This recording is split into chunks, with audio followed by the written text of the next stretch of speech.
السلام عليكم ورحمة الله وبركاته. بسم الله العظيم القدرة والشان شديد البطش والبرهان حافظ الدين والقرآن ما شاء الله كان. بسم الله ما شاء الله كان. بسم الله ما شاء الله كان. بسم الله ما شاء الله كان. أعوذ بالله من الشيطان الرجيم. بسم الله الرحمن الرحيم. ولذكر الله أكبر والله يعلم ما تصنعون.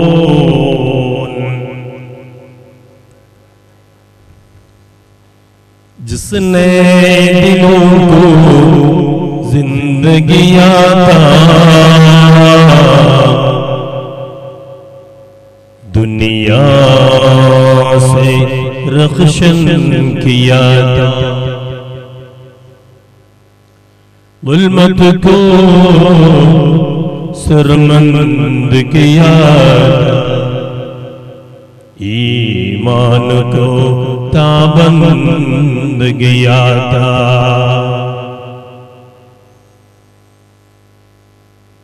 ಹುಲ್ಲಾಗು ಬೆಟ್ಟದಡಿ ಮನೆಗೆ ಮಲ್ಲಿಗೆಯಾಗ ಹುಲ್ಲಾಗು ಬೆಟ್ಟದಡಿ ಮನೆಗೆ ಮಲ್ಲಿಗೆಯಾಗ ಕಲ್ಲಾಗು ಕಷ್ಟಗಳ ಮನವಿಧಿಸುರಿಯೇ ಬೆಲ್ಲ ಸಕ್ಕರೆಯಾಗು ದೀನ ದುರ್ಬಲರಿಗೆ ಎಲ್ಲರಲ್ಲೊಂದಾಗು ಎಲ್ಲರಲ್ಲೊಂದಾಗು ಮಂಕುತಿಮ್ಮ.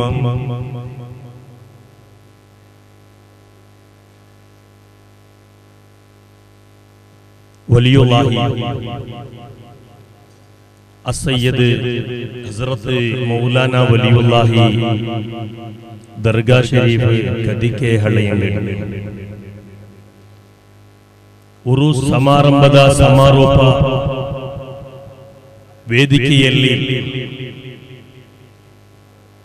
ಜೊತೆಯಾಗಿರುವ ಮಹಾನುಭಾವರು ಮಹನೀಯರು, ಊರಿನ ನೇತಾರ, ವಿಶೇಷವಾಗಿ ಆಹ್ವಾನಿತ ಅತಿಥಿಗಳು, ಅತಿಥಿ ಮಹೋದಯರು, ಇದೀಗ ತಾನೇ ಈ ವೇದಿಕೆಯನ್ನ ಧನ್ಯಗೊಳಿಸಿದ ಈ ಊರಿನ, ಈ ನಾಡಿನ ಆತ್ಮೀಯ ನೇತಾರರಾದ, ಗುರುವರಿಯರಾದ, ಹಿರಿಯರಾದ ಅಲ್ಹಾಜಿ ಅಜರ್ ಫೈಜಿ ಉಸ್ತಾದರವರೇ, ಈ ಕಾರ್ಯಕ್ರಮವನ್ನು ಉದ್ಘಾಟಿಸಿದ ಬಹುಮಾನ್ಯರಾದ ಎಂ ಅಬ್ದುಲ್ಲಾ ಮದನಿ ಉಸ್ತಾದರೇ, ಅದೇ ರೀತಿ ಈ ಕಾರ್ಯಕ್ರಮವನ್ನ ನಿಯಂತ್ರಿಸುತ್ತಿರುವ ಈ ಊರಿನ ಖತೀಬರಾದ ಅಬ್ದುಲ್ ರಹಮಾನ್ ಫೈಜಿ ಉಸ್ತಾದರೇ, ಅದೇ ರೀತಿ ಈ ವೇದಿಕೆಯಲ್ಲಿ ಈ ಊರಿನ, ಪರ ಊರಿನ ಸ್ನೇಹಿತರು, ಆತ್ಮೀಯರು, ಈ ಊರಿನೊಂದಿಗೆ ನಿಕಟ ಸಂಬಂಧ ಸಂಪರ್ಕವನ್ನ ಬೆಳೆಸಿ ಅನ್ಯೋನ್ಯತೆಯಿಂದ, ಸೌಹಾರ್ದತೆಯಿಂದ, ಸಹಬಾಳ್ವೆಯಿಂದ ಬದುಕುತ್ತಿರುವ, ಒಂದೇ ಮನಸ್ಸಾಗಿ ಬಾಳುತ್ತಿರುವ ಅನ್ಯ ಧರ್ಮೀಯರಾದ ಸಹೋದರರೇ, ವಿಶೇಷವಾಗಿ ಕೆಲವು ಸಹೋದರರು ಮಾತನಾಡಿ ಮುಂದೆ ನಿರ್ಗಮಿಸಿದ್ದಾರೆ. ಜೀವನ್ ಪ್ರಕಾಶ್ ಕಾಮೆರೊಟ್ಟು, ಅದೇ ರೀತಿ ಪಿ ಉಮೇಶ್ ಪೂಜಾರಿ, ಅನಂತ ಪದ್ಮನಾಭ, ವಿನೋದ್ ಬಳ್ಳೂರು, ವಸಂತ ಬೇರ್ನಾಡ್, ದುಗ್ಗಣ್ಣ ಸಾವಂತರು ಹೀಗೆ ಅನೇಕ ಮಂದಿ ವೇದಿಕೆಯೊಂದಿಗೆ ನಮ್ಮೊಂದಿಗೆ ಜೊತೆಯಾಗಿದ್ದಾರೆ ಅನ್ನುವಾಗ ನಿಜವಾಗಿಯೂ ಮಾನವೀಯತೆಯೆಡೆಗೆ, ನಾಗರಿಕತೆಯೆಡೆಗೆ, ಮಾನವೀಯ ಮೌಲ್ಯಗಳೆಡೆಗೆ, ಅದೇ ರೀತಿ ಭಾವನಾತ್ಮಕ ಸಂಬಂಧಗಳೆಡೆಗೆ ಮನುಷ್ಯ ಮನಸ್ಸುಗಳನ್ನ ಬೆಸೆಯುವಂತಹ ಒಂದು ಕಾರ್ಯ ಕದಿಕೆ ಹಳೆಯಂಗಡಿಯ ಈ ಪುಣ್ಯ ಪುರುಷರು ಮೆಟ್ಟಿದ ಸಾತ್ವಿಕ ವಿಚಾರಗಳನ್ನು ತುಂಬಿದ ಈ ಮಣ್ಣಿನಲ್ಲಿ ನೆಲೆಯಾಗಿದೆ ಅನ್ನೋದು ಇದಕ್ಕೆ ಸಾಕ್ಷಿಯಾಗಿದೆ. ಮಹನೀಯರೇ, ಇಂತಹ ಈ ಸಂದರ್ಭದಲ್ಲಿ ಆಧುನಿಕತೆಯ ಪ್ರವಾಹದಲ್ಲಿ ಮಾನವೀಯ ಮೌಲ್ಯಗಳು ಧ್ವಂಸವಾಗುತ್ತಿರುವಾಗ ಶತಮಾನಗಳಿಂದ ಮನುಷ್ಯನು ಮಾನವನು ಸಾಗಿದ ಆ ದಾರಿಯನ್ನ ಬಿಟ್ಟು ಮೃಗೀಯತೆಯೆಡೆಗೆ, ಪಶುತ್ವದೆಡೆಗೆ ಸಾಗುವಂತಹ ಒಂದು ಸನ್ನಿವೇಶದಲ್ಲಿ ಇಂತಹ ಒಂದು ಕಾರ್ಯಕ್ರಮಗಳು ನಡೆಯುವಾಗ, ಇಂತಹ ನಿಮಿಷಗಳಲ್ಲಿ, ಶುಭ ಕಾರ್ಯಕ್ರಮಗಳಲ್ಲಿ ಅತ್ಯಂತ ಉದಾತ್ತವಾದಂತಹ, ಉತ್ಕೃಷ್ಟವಾದಂತಹ, ಮನೋಹರವಾದ ಔಲಿಯಾಯೇ ಕಿರಾಮ್, ಅಲ್ಲಾಹನ ಪುಣ್ಯಾತ್ಮ ಮಹಾನುಭಾವರು ಈ ಜಗತ್ತಿನಲ್ಲಿ ಬಾಳಿದ, ಬದುಕಿದ, ಆದರ್ಶ ತೋರಿದ ಅತ್ಯಂತ ಪ್ರಖರವಾದ, ಉಜ್ವಲವಾದ ಬದುಕಿನ ಅನನ್ಯವಾದ ಆ ವಿಚಾರಧಾರೆಗಳಿಗೆ ನಾವು ಚಿಂತನೆ ಮಾಡುವುದಾಗಿದೆ. ನಿಜವಾದ ಉರೂಸಿನ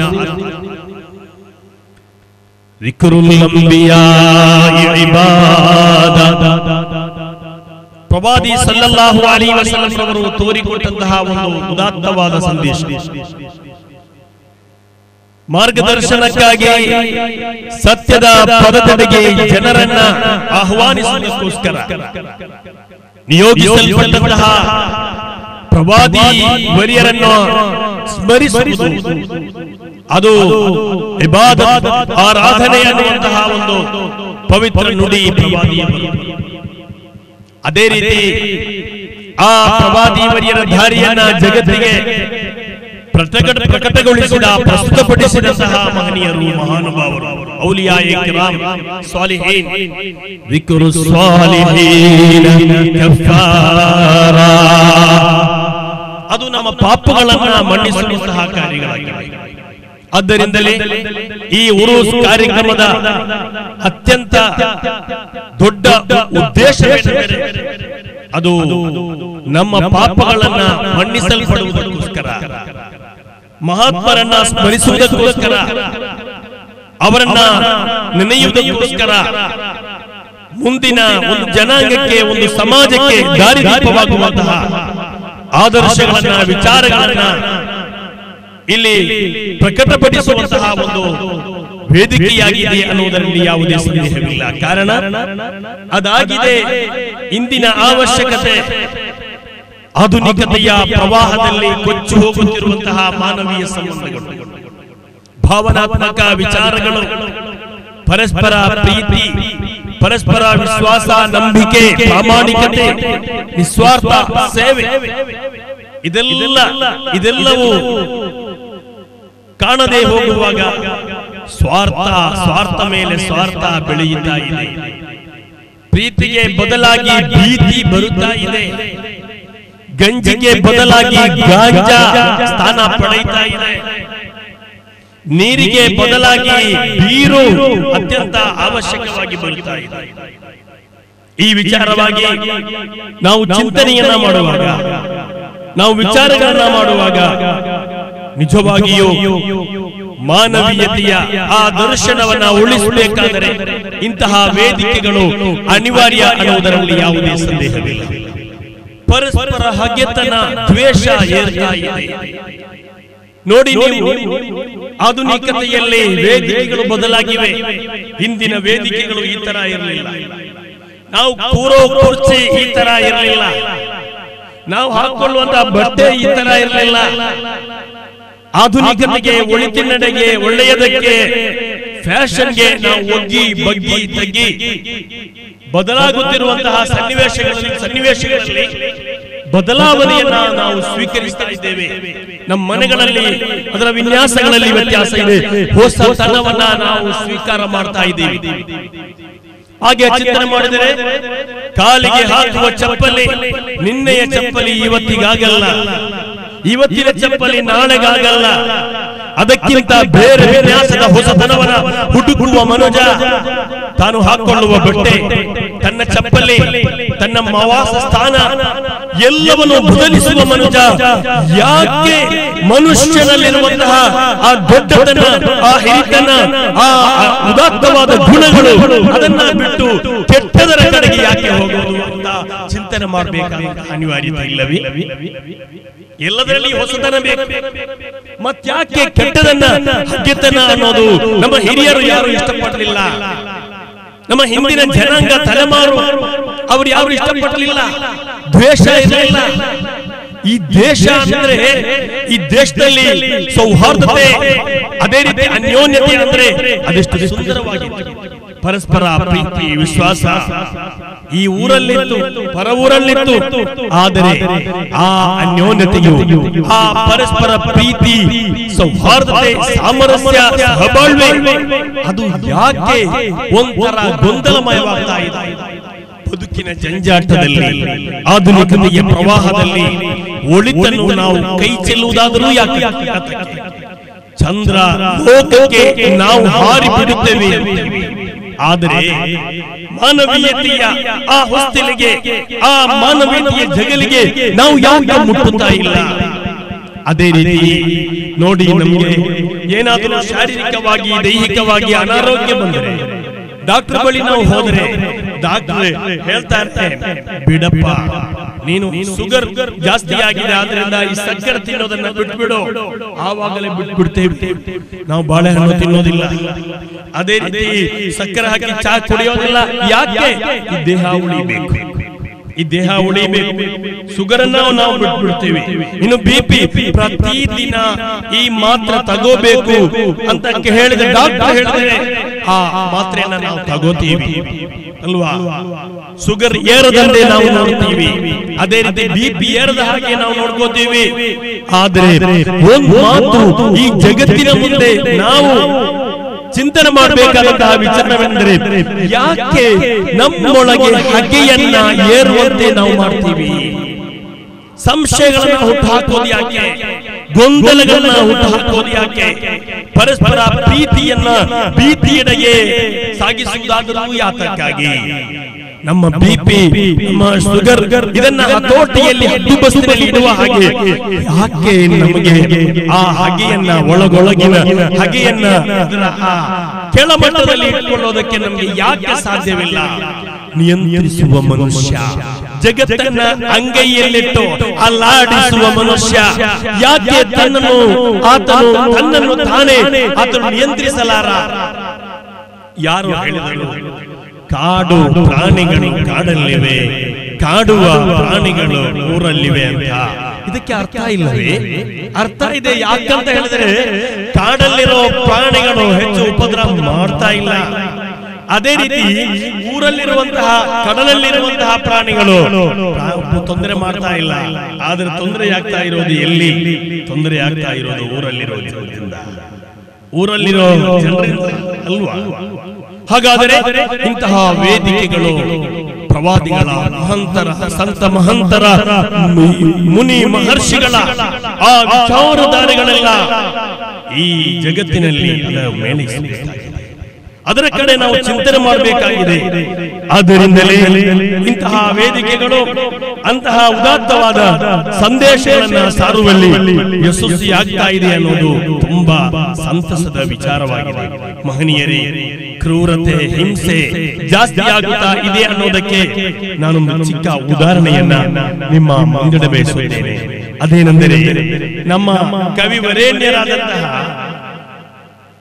ನಮ್ಮ ರಾಷ್ಟ್ರ ಕವಿ ನಮಗೊಂದು ಕವನವನ್ನ ಕೊಟ್ಟಿದ್ದಾರೆ. ಅದೇನು ಗೊತ್ತಾ? ಈಚೀಚೆಗೆ ನನಗೆ ಅನಿಸುತ್ತಿದೆ ಮನುಷ್ಯರಿಗಿಂತ ಪ್ರಾಣಿಗಳೇ ವಾಸಿ. ನಾಯಿಗಳು ಮುಂದೆ ತಿಂದು ಹಿಂದೆ ಬೊಗಳುವುದಿಲ್ಲ. ಹುಲಿಗಳು ಹೊಟ್ಟೆ ತುಂಬಿದ ಹೊತ್ತು ಮತ್ತೊಂದಕ್ಕೆ ಬಾಯಿ ಹಾಕೋದಿಲ್ಲ. ಹಾವುಗಳು ರೇಗಿಸಿದಾಗ ಅಲ್ಲದೆ ಉಳಿದಂತೆ ಕಚ್ಚುವುದಿಲ್ಲ. ಆದರೆ ಮನುಷ್ಯ ಏನಾಗ್ತಾ ಇದ್ದಾನೆ? ಇನ್ನು ಈ ಮನುಷ್ಯ ಬದುಕಿನಲ್ಲಿ ಒಂದು ಸತ್ಯದ ನೇರವಾದ ದಿಟ್ಟವಾದ ರುಜುವಾದ ದಾರಿಯೆಡೆಗೆ ಸಾಗಬೇಕಾದರೆ ಆತನನ್ನು ಅರಿತುಕೊಂಡರೆ ಸಾಕು ನಾನ್ಯಾರು ಎಂದು. ನಾನು ಯಾಕೆ ಇಲ್ಲಿ ಬಂದೆ, ಏನಾಗಬೇಕು, ಇದರ ಅರ್ಥವನ್ನ ಪಡಿಬೇಕಾದ್ರೆ ನಿಜವಾಗಿಯೂ ಈ ಜಗತ್ತನ್ನು ಸೃಷ್ಟಿಸಿದ ನಿಯಾಮಕನಾದ ಅಲ್ಲಾಹನ ಬಗ್ಗೆ ಯಾರು ಯಾವ ಹೆಸರಿಟ್ಟು ಹೇಳಿದರು? ಏಕೋ ದೇವ ಸರ್ವಭೂತೇಶೋಡ ಸರ್ವವ್ಯಾಪಿ ಸರ್ವಭೂತಾಂತರಾತ್ಮ ಕರ್ಮಾಧ್ಯಕ್ಷ ಸರ್ವಭೂತಾದಿವಾಸ ಸಾಕ್ಷಿ ಕೇವಲೋ ನಿರ್ಗುಣಸ್ಯ. ಈ ಜಗತ್ತು ಏನು? ಈ ಆಕಾಶಗಳನ್ನ ಯಾಕೆ ಸೃಷ್ಟಿಸಲಾಗಿದೆ? ಈ ಭೂಮಿ ಯಾರಿಗೆ? ಈ ಕಡಲು ಯಾಕೆ? ಈ ಮನುಷ್ಯನಿಗೆ ಮಾತ್ರ ಮಾತನ್ನ ಕೊಟ್ಟದ್ದು ಯಾಕೆ? ಸಂಸಾರ ಕುಟುಂಬ ಅನ್ನೋದಿರೋದು ಈ ಮನುಷ್ಯನಿಗೆ ಮಾತ್ರ ಅಲ್ಲವೇ ಇರೋದು? ಬೇರೆ ಪ್ರಾಣಿಗಳಿವೆ, ಜಾನುವಾರುಗಳಿವೆ, ಅವುಗಳಿಗೆ ಯಾವುದೇ ಸಂಬಂಧಗಳಿಲ್ಲ, ಯಾವುದೇ ಕುಟುಂಬ ಇಲ್ಲ, ಆದರೂ ಅದು ಆರಾಮವಾಗಿ ಬದುಕುತ್ತಾ ಇದೆಯಲ್ಲ. ಈ ಜಗತ್ತಿನ ವೈವಿಧ್ಯಮಯವಾದಂತಹ ವಿಚಾರಗಳನ್ನ ಚಿಂತನೆ ಮಾಡಿದರೆ ರೇಷ್ಮೆ ಹುಳ ನೋಡಿ ಗೂಡು ಕಟ್ಟಿ ಗೂಡೊಳಗೆ ಸತ್ತು ಜಗತ್ತಿಗೆ ಶ್ರೇಷ್ಠವಾದ ಬಟ್ಟೆಯನ್ನ ಕೊಡ್ತಾ ಇದೆ. ರೇಷ್ಮೆ ಹುಳ ಅದು ಹಾಕೊಂಡಿಲ್ಲ ರೇಷ್ಮೆ ಬಟ್ಟೆ. ಮತ್ತೆ ಅದೇ ರೀತಿ ಜೇನು ಹುಳ ಅದು ಮಕರಂದವನ್ನ ಸವಿದು ಆ ಮಕರಂದದಿಂದ ಜೇನು ತುಪ್ಪವನ್ನ ಸೃಷ್ಟಿ ಮಾಡಿ ಈ ಜಗತ್ತಿಗೆ ಆ ಮಾಧುರ್ಯವಿರುವಂತಹ ಸಿಹಿಯಾದ ಜೇನಿನ ತುಪ್ಪವನ್ನ ಕೊಟ್ಟಂತಹ ಜೇನು ಹುಳ ಅದು ಹುಳ. ಆದರೆ ಜಾಸ್ತಿಯಾಗಿ ಅದು ಕುಡಿಯಲಿಲ್ಲ, ಮನುಜನಿಗೆ ಕುಡಿಯಲು ಕೊಟ್ಟಿತು. ಅವಾಗ ಚಿಂತನೆ ಮಾಡಿದರೆ ಹುಲ್ಲನ್ನ ಮೇಲ ಹಸು ಸಂಜೀವಿನಿಯಾದ ಆ ಹಾಲನ್ನ ಕೊಟ್ಟಾಗ ಪರೋಪಕಾರಾಯ ವಹಂತಿ ನದ್ಯಾಃ ಪರೋಪಕಾರಾಯ ಗುಹಂತಿ ಗಾವಃ ಪರೋಪಕಾರಾಯ ಫಲಂತಿ ವೃಕ್ಷಾಃ ಪರೋಪಕಾರಾರ್ಥಮಿದಂ ಶರೀರಂ. ಅಲ್ಲಿಂದ ಸಾಗಬೇಕಾಗಿದೆ ಮಾನವೀಯತೆಯೆಡೆಗೆ. ರೇಷ್ಮೆ ಹುಳ ಬಟ್ಟೆ ಕೊಟ್ಟಾಗ, ಜೇನು ಹುಳ ತುಪ್ಪ ಕೊಟ್ಟಾಗ, ಹಸು ಹಾಲು ಕೊಟ್ಟಾಗ ಇವೆಲ್ಲವನ್ನ ಕುಡಿದದ್ದು ಯಾರು? ಮನುಜ. ಹಾಲು ಕುಡಿದದ್ದು ಮನುಷ್ಯ, ಜೇನು ತುಪ್ಪ ಸವಿದದ್ದು ಮನುಷ್ಯ, ರೇಷ್ಮೆ ಬಟ್ಟೆ ಹಾಕೊಂಡಿದ್ದು ಮನುಷ್ಯ. ಇಷ್ಟೆಲ್ಲ ಆಗಿ ನೀನೇನು ಈ ಜಗತ್ತಿಗೆ ಕೊಟ್ಟೆ ಅನ್ನುವಂತಹ ಆ ಒಂದು ಪ್ರಶ್ನೆಯನ್ನ ಈ ಜಗತ್ತು ನಮ್ಮೊಂದಿಗೆ ಕೇಳಿದರೆ, ಈ ಪ್ರಕೃತಿ ನಮ್ಮೊಂದಿಗೆ ಕೇಳಿದರೆ ಅದಾಗಿದೆ ಸತ್ಯ. ಆ ಸತ್ಯವನ್ನು ಅರಿತುಕೊಳ್ಳಬೇಕಾಗಿ ಈ ಜಗತ್ತಿನಿಗೆ ಒಬ್ಬ ನಿಯಾಮಕನಿದ್ದಾನೆ, ಈ ಜಗತ್ತಿಗೆ ಒಬ್ಬ ಸೃಷ್ಟಿಕರ್ತನಿದ್ದಾನೆ. ಆತನು ಒಬ್ಬನೇ. ಅಲ್ಲಾಹು ಸಮದ್ ಲಂ ಯಲಿದ್ ವಲಂ ಯೂಲದ್ ವಲಂ ಯಕುಲ್ ಲಹು ಕುಫುವನ್ ಅಹದ್. ಆತನೊಬ್ಬನೇ, ಆತನಿಗೆ ಯಾರ ಆಶ್ರಯವೂ ಬೇಡ, ಯಾರು ಆತನನ್ನು ಆರಾಧಿಸುವುದು ಅವಶ್ಯಕತೆ ಇಲ್ಲ. ಆತನು ಒಬ್ಬನೇ, ಬೇರೆ ಯಾರ ಸಹಾಯವೂ ಬೇಡ. ಅಲ್ಲಾಹು ಸಮದ್ ಲಂ ಯಲಿದ್.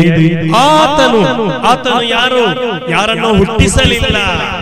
ವಲಂ ಯೂಲದ್. ಆತನನ್ನು ಯಾರೂ ಹುಟ್ಟಿಸಲಿಲ್ಲ. ವಲಂ ಯಕುಲ್ ಲಹು ಕುಫುವನ್ ಅಹದ್. ಆತನಂತೆ ಯಾರೂ ಇಲ್ಲ. ಅವನಿಗೆ ಈ ಜಗತ್ತನ್ನ ನಿಯಂತ್ರಿಸಲು ಸಾಧ್ಯ. ಏಕಂ ಬ್ರಹ್ಮ ದ್ವಿತೀಯ ನಾಸ್ತಿ. ಏಕಂ ಬ್ರಹ್ಮ, ಆ ಶಕ್ತಿ ಒಂದೇ ಅನ್ನುವ ಸತ್ಯ. ಹಾಗಾದರೆ ಆ ಸತ್ಯವನ್ನ ಅರಿತುಕೊಳ್ಳುವುದಕ್ಕೋಸ್ಕರ ಕುಂತು ಕಂಜಂ ಮಖ್ಫಿಯಾ فأحببت أن نظهر فخلقت الخلق. ಅಲ್ಲಾಹನು ಆತನು ಹೇಳುವ ವಿಚಾರವೇನು ಅಂತ ಹೇಳಿದರೆ ಅಲ್ಲಾಹನು ಹೇಳುತ್ತಾನೆ, ಕುಂತು ಕಂಜಂ ಮಖ್ಫಿಯ, ಈ ಜಲಚರ ಭೂಚರ ಗೋಚರ ಸಕಲ ಚರಾಚರಗಳ ಒಡೆಯನಾದ ಅಲ್ಲಾಹನು, ಆ ಅಲ್ಲಾಹನ ಬಗ್ಗೆ ಈ ಜಗತ್ತು ತಿಳಿಯದೆ ಹೋದಾಗ ಆ ಅಲ್ಲಾಹನ ಬಗ್ಗೆ ತಿಳಿಯುವುದಕ್ಕೋಸ್ಕರ ಫಖಲಕತುಲ್ ಖಲ್ಕ, ಮನುಷ್ಯನನ್ನು ಸೃಷ್ಟಿಸಿದ್ದು ದೇವರನ್ನು ತಿಳಿಯುವುದಕ್ಕೋಸ್ಕರ. ಈ ಭೂಮಿಯ ಕಣದಲ್ಲಿ ಮಾನವನ ಸೃಷ್ಟಿ ಇದೆಯಾ? ಒಂದೇ ಒಂದು ಹೊಯ್ಗೆ ಯಾರು ಸೃಷ್ಟಿಸಿದ್ದು? ವೈದ್ಯರು ಸೃಷ್ಟಿಸಿದಲ್ಲ, ವಿಜ್ಞಾನಿಗಳು ಸೃಷ್ಟಿಸಿದಲ್ಲ, ನಮ್ಮ ತಾತಂದಿರು ಸೃಷ್ಟಿಸಿದಲ್ಲ, ನಮ್ಮ ಅಜ್ಜಂದಿರು ಸೃಷ್ಟಿಸಿದಲ್ಲ. ಈ ಭೂಮಿಯ ಕಣದಲ್ಲಿ ಒಂದೇ ಒಂದು ಕಣ, ಮಣ್ಣಿನ ಕಣ ಯಾರು ಸೃಷ್ಟಿಸಲಿಲ್ಲ. ಈ ಭೂಮಿಯಲ್ಲಿರುವ ನೀರು, ಈ ನೀರನ್ನು ಯಾರು ಸೃಷ್ಟಿಸಲಿಲ್ಲ. ಒಂದು ಹನಿ ನೀರು, ಒಂದೇ ಒಂದು ಹನಿ ನೀರು ಯಾವುದೇ ಮನುಷ್ಯರಿಗೆ ಯಾರಿಗೂ ಸಿಕ್ಕಲು ಸಾಧ್ಯವಾಗಲಿಲ್ಲ. ಅದಿರಲಿ ಬಿಡಿ, ನಮ್ಮ ದೇಹದೊಳಗೆ ಹರಿಯುವ, ಹೊರಗಡೆ ಹರಿದರೆ ಮಸನ, ಒಳಗಡೆ ಹರಿಬೇಕು. ಅಂತಹ ಈ ರಕ್ತ ಇದೆಯಲ್ಲ, ಈ ರಕ್ತದಲ್ಲಿಯೂ ಯಾವುದೇ ವ್ಯಕ್ತಿಯ ಸಹಾಯವಿಲ್ಲ. ಆ ಕೃತಕವಾಗಿ ಯಾರನ್ನು ಅದನ್ನು ಮಾಡಲಿಲ್ಲ.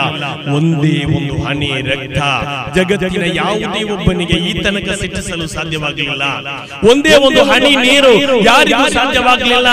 ಒಂದೇ ಒಂದು ಮಣ್ಣಿನ ಕಣ, ನಾವು ಮೆಟ್ಟಿ ನಡೆಯುವ, ಬದುಕುವ, ಬಾಳುವ ಈ ಭೂಮಿಯ ಒಂದೇ ಒಂದು ಕಣ ಯಾರು ಸೃಷ್ಟಿಸಲಿಲ್ಲ. ಹೀಗಿರುವಾಗ ನಾವು ಚಿಂತನೆ ಮಾಡಬೇಕಾಗಿದೆ, ಈ ಭೂಮಿಯ ಮೇಲೆ ನಡೆದಾಡೋ ಮನುಷ್ಯ ಏನು ಆಡ್ತೀಯ, ಏನು ಮಾಡ್ತೀಯ ಅನ್ನೋದನ್ನ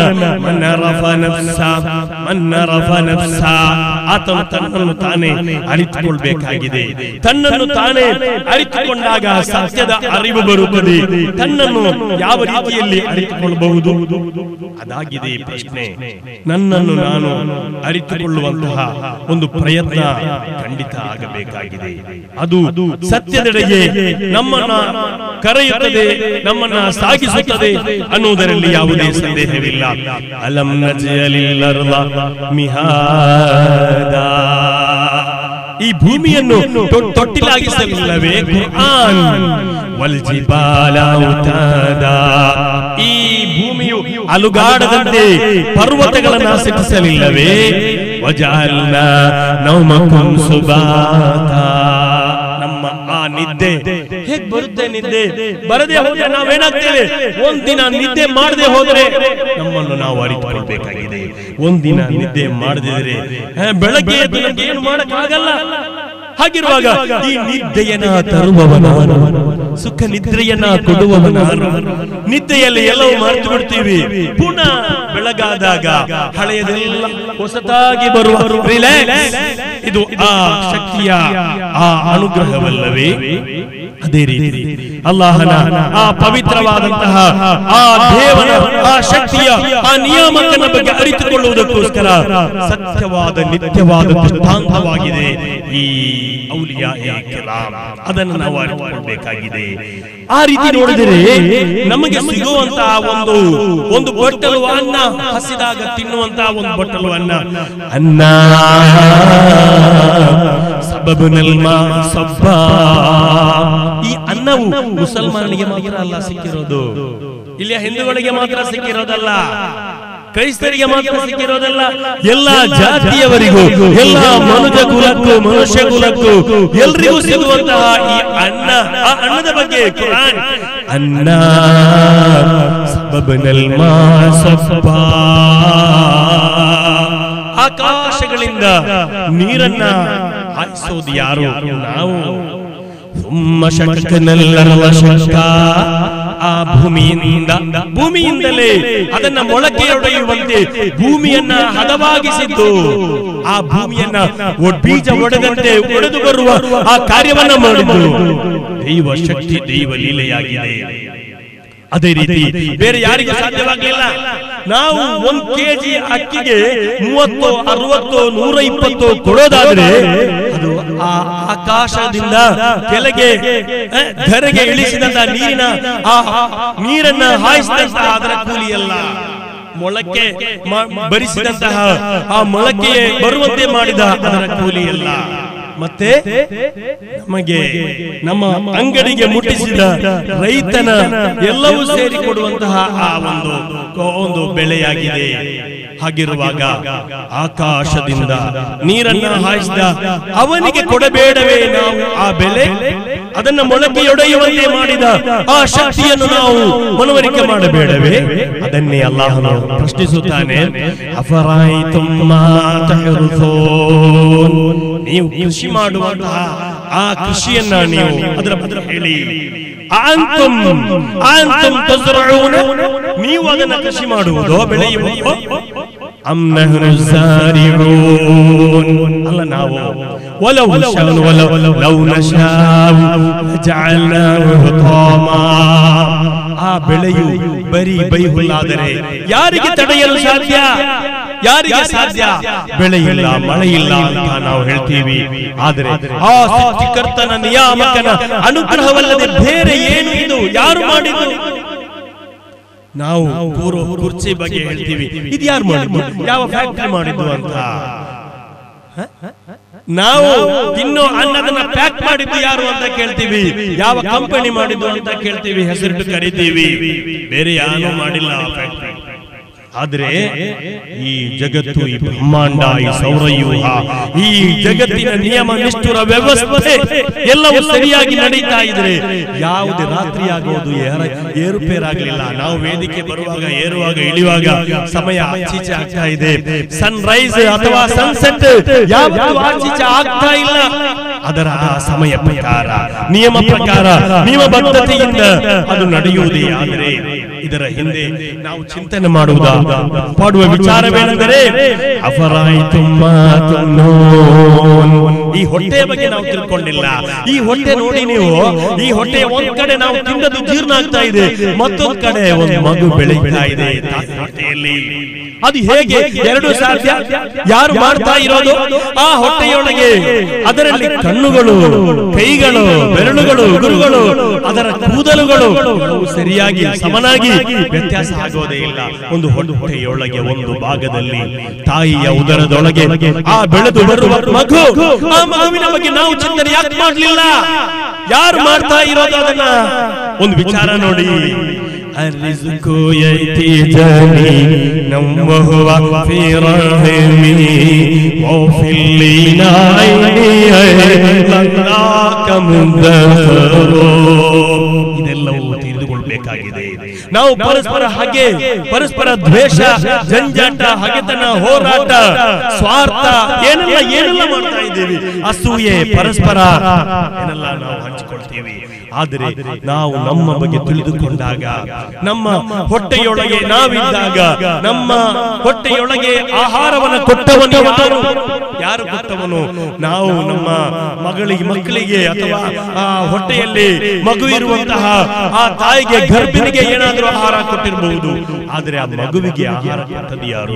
4 ತಿಂಗಳಾಗುವಾಗ ನಮಗೆ ದಮ್ಮು ಬಂದಿದೆಯಲ್ಲ, ಆ 4 ತಿಂಗಳಾದಾಗ ನಮಗೆ ಶ್ವಾಸಕೋಶ, ನಮಗೆ ಸ್ಪಂದನ ಮಾಡುವಂತಹ ಹೃದಯ ಸ್ಪಂದನ ಮಾಡುವಂತಹ ವಿಚಾರ ಬಂದಿದೆಯಲ್ಲ. ಆದ್ರೆ ಆ ಮಗುವಿಗೆ ಆಹಾರ ಎಲ್ಲಿಂದ ಬಂತು?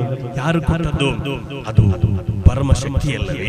ಅದು ಮಾತ್ರ ಅಲ್ಲ, ಆ ಮಗು ಹುಟ್ಟಿದ ತಕ್ಷಣ ಕೊಡುವ ಹಾಲನ್ನ ಅಲ್ಲಾಹನು ಅಥವಾ ದೈವ ಶಕ್ತಿ ಎಲ್ಲಿ ಇಟ್ಟ?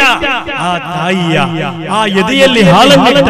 ಅದು ಮಾತ್ರ ಅಲ್ಲ, ಹಾಗಾದರೆ ಆ ಹೊಟ್ಟೆಯಲ್ಲಿ ಇರುವ ಮಗುವಿನ ತಲೆಯ ಮೇಲೆ 2 ಪಾತ್ರೆಯಲ್ಲಿ ಹಾಲನ್ನ ಇಟ್ಟಂತಹ ದೈವ ಶಕ್ತಿಯ ಬಗ್ಗೆ ಅರಿತುಕೊಳ್ಬೇಕಾದರೆ ನಾವು ಮನುಜರಾಗಿ ಚಿಂತನೆ ಮಾಡಬೇಕಾಗಿದೆ. ಅಫಲಾ ಯತಫಕ್ಕರೂನ್, ಚಿಂತನೆ ಮಾಡುವುದಿಲ್ಲವೇ? ಇಷ್ಟೆಲ್ಲ ನಮಗರಿಯದೆ, ನಾವರಿಯದೆ ನಮಗೆ ಅನುಗ್ರಹಗಳು ದೈವಿಕವಾಗಿ ಬಂದಿದ್ದರೆ, ನಮ್ಮ ಹೃದಯ ಸ್ಪಂದನ ಆರಂಭಗೊಂಡಿದ್ದರೆ ಇಂದಿಗೂ ಅದು ಮುಗಿದಿಲ್ಲ. ಒಂದಿನ ಎಷ್ಟು ಸಲ ಈ ಹೃದಯ ಸ್ಪಂದಿಸುತ್ತದೆ? ಕಡೆ ಪಕ್ಷ 1,03,680 ಸಲ ಈ ಹೃದಯ ಬಡಿದುಕೊಳ್ಬೇಕು.